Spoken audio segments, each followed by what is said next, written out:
श्री शिवाय नमस्तुभ्यम मित्रों, कैसे हैं आप सब। उम्मीद है कि महादेव की कृपा से आप सब बिल्कुल स्वस्थ और मस्त होंगे। साथियों, आज अर्थात 29 सितंबर से ही पितृपक्ष अथवा श्राद्ध पक्ष शुरू हो चुके हैं और इसके पहले की वीडियो में हमने पितृपक्ष कब है तथा शुभ समय क्या है, इन सभी बातों की विस्तार से चर्चा की थी। किंतु आज की इस वीडियो में हम यह चर्चा करेंगे कि श्राद्ध पक्ष में घर पर पूजा करनी चाहिए या नहीं करनी चाहिए।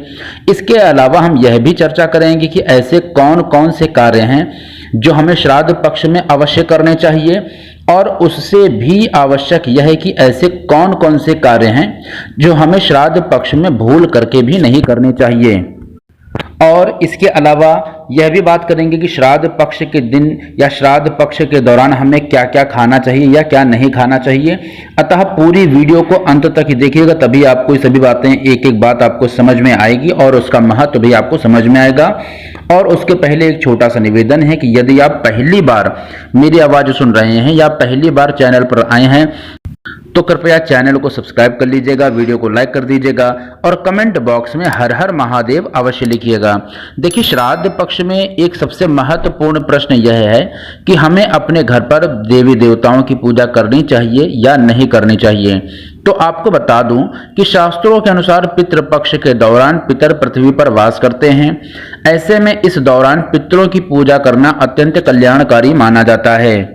लेकिन प्रश्न यह है कि क्या इस दौरान देवी देवताओं की पूजा करनी चाहिए या नहीं। तो शास्त्रों के अनुसार पितृपक्ष के दौरान भी आप अपने घर में प्रतिदिन पूजा कर सकते हैं। अर्थात जिस तरह से आप सुबह शाम ईश्वर की आराधना करते हैं, उनकी पूजा करते हैं, वैसे ही आपको भगवान को स्नान भोग इत्यादि सभी कार्य करते रहने चाहिए। इन सभी कार्यों को आपको ब्रह्म मुहूर्त में उठ करके करना चाहिए या शाम को भी कर सकते हैं। आपको सुबह स्नान आदि करके प्रतिदिन की तरह आपको ईश्वर की आराधना या वंदना पूजा कर सकते हैं। लेकिन इस बात का आपको विशेष रूप से ध्यान रखना होगा कि जब आप पूजा करें तो उस समय पितरों की पूजा व भगवान की पूजा एक साथ नहीं करनी चाहिए। और इसके साथ आपको यह भी ध्यान रखना चाहिए कि बहुत सारे लोग हैं वो क्या करते हैं कि अपने पितरों की जो तस्वीर है, जो फोटो है, उसको भगवान के स्थान पर रख देते हैं। साथियों, आपको ऐसा भूल करके भी नहीं करनी चाहिए, क्योंकि ऐसा करने से आपके घर पर नकारात्मक ऊर्जा वो प्रवेश कर जाती है। अतः आपको ईश्वर की पूजा और पितृपक्ष की पूजा अलग अलग करनी चाहिए। और पितृपक्ष के दौरान यदि आप ईश्वर की पूजा की अवहेलना करते हैं तो इस प्रकार से करने से पितृ आपसे नाराज हो सकते हैं और जो पितृपक्ष की पूजा का लाभ आपको नहीं मिलेगा। अब दूसरा प्रश्न यह है कि श्राद्ध पक्ष के दौरान हमें कौन से कार्य करने चाहिए। तो आपको बता दें कि पितृपक्ष के दौरान आपको अपने पूर्वजों या पितरों का प्रतिदिन तर्पण अवश्य करना चाहिए, और यदि संभव हो तो किसी ब्राह्मण जन से तर्पण अवश्य करवाएं, जिससे उन्हें विधि विधान का ज्ञान होता है। तो वह तर्पण की जो प्रक्रिया होती है वह सुचारू रूप से करा सकते हैं। किंतु यदि आप स्वयं तर्पण करना चाहते हैं तो कर सकते हैं, और ऐसा करने से आपको किसी प्रकार की कोई समस्या नहीं है, क्योंकि पितृ आपके हैं, पूर्वज हैं, तो आपसे कभी भी नाराज पूजा पाठ के माध्यम से नहीं हो सकते हैं। दूसरा यह है कि पितृपक्ष के दौरान प्रतिदिन शाम के समय आपको सरसों के तेल का या गाय के घी का दीपक दक्षिण की तरफ मुख करके अवश्य जलाना चाहिए। तथा पितृपक्ष के दौरान आपको गायत्री मंत्र का जाप भी अवश्य करना चाहिए। ऐसा करने से पितृदोष से आपको मुक्ति मिल जाती है, और श्राद्ध वाले दिन आपको अपनी शक्ति के अनुसार, अपने सामर्थ्य के अनुसार किसी भी ब्राह्मण जन को या किसी गरीब को भोजन करा करके उसका आशीर्वाद भी अवश्य लेना चाहिए।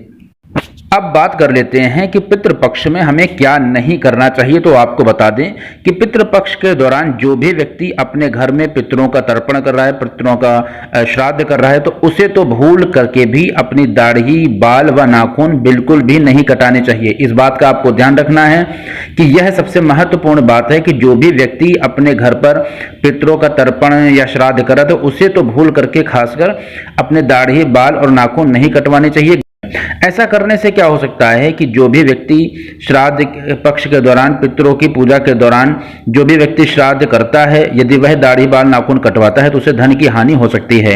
साथ ही पितृपक्ष के दौरान किसी भी प्रकार का कोई भी मांगलिक कार्य भी नहीं करना चाहिए। और श्राद्ध पक्ष के दौरान आपको बिल्कुल सात्विक रहना चाहिए।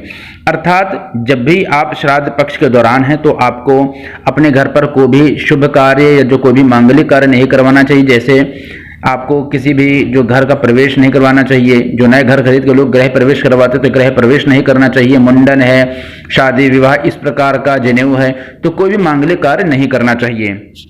और आपको हमेशा जितने भी दिन श्राद्ध पक्ष है उतने दिन ब्रह्मचर्य का पालन करना चाहिए। तामसिक भोजन नहीं करना चाहिए, जैसे आपको लहसुन है, प्याज है, इसका परहेज करना चाहिए। और इन 16 दिनों तक आप यदि परहेज कर सकें तो जीरा है, खीरा है, चने की दाल है इत्यादि का भी, जैसे मूली है या गाजर है, इसका अगर आप परहेज कर सकते हो तो आप परहेज आपको करना चाहिए। इस दौरान आपको मांस, मछली, शराब, अंडा इत्यादि का भी सेवन भूल करके नहीं करना चाहिए। ऐसा करने से पितर आपसे नाराज हो सकते हैं, क्योंकि मैंने आपको पहले ही बताया कि 16 दिन आपको संपूर्ण रूप से सात्विक रहना है। इसके साथ ही पशु पक्षियों को भी परेशान नहीं करना चाहिए, बल्कि इस दौरान आपको गाय है, कौवा है, कुत्ते हैं, इनको भोजन भी कराना चाहिए तथा पशुओं की सेवा से पितृ अति प्रसन्न होते हैं। तथा श्राद्ध वाले दिन विदाई के समय आपको बहुत आशीर्वाद देते हैं। अब जो पितरों के भंडार हैं वो खोल देते हैं आपके लिए, और आपका घर धन संपत्ति, समृद्धि, वैभव इत्यादि से परिपूर्ण हो जाता है, और आपका जो घर का भंडार है वो हमेशा के लिए भरा रहता है।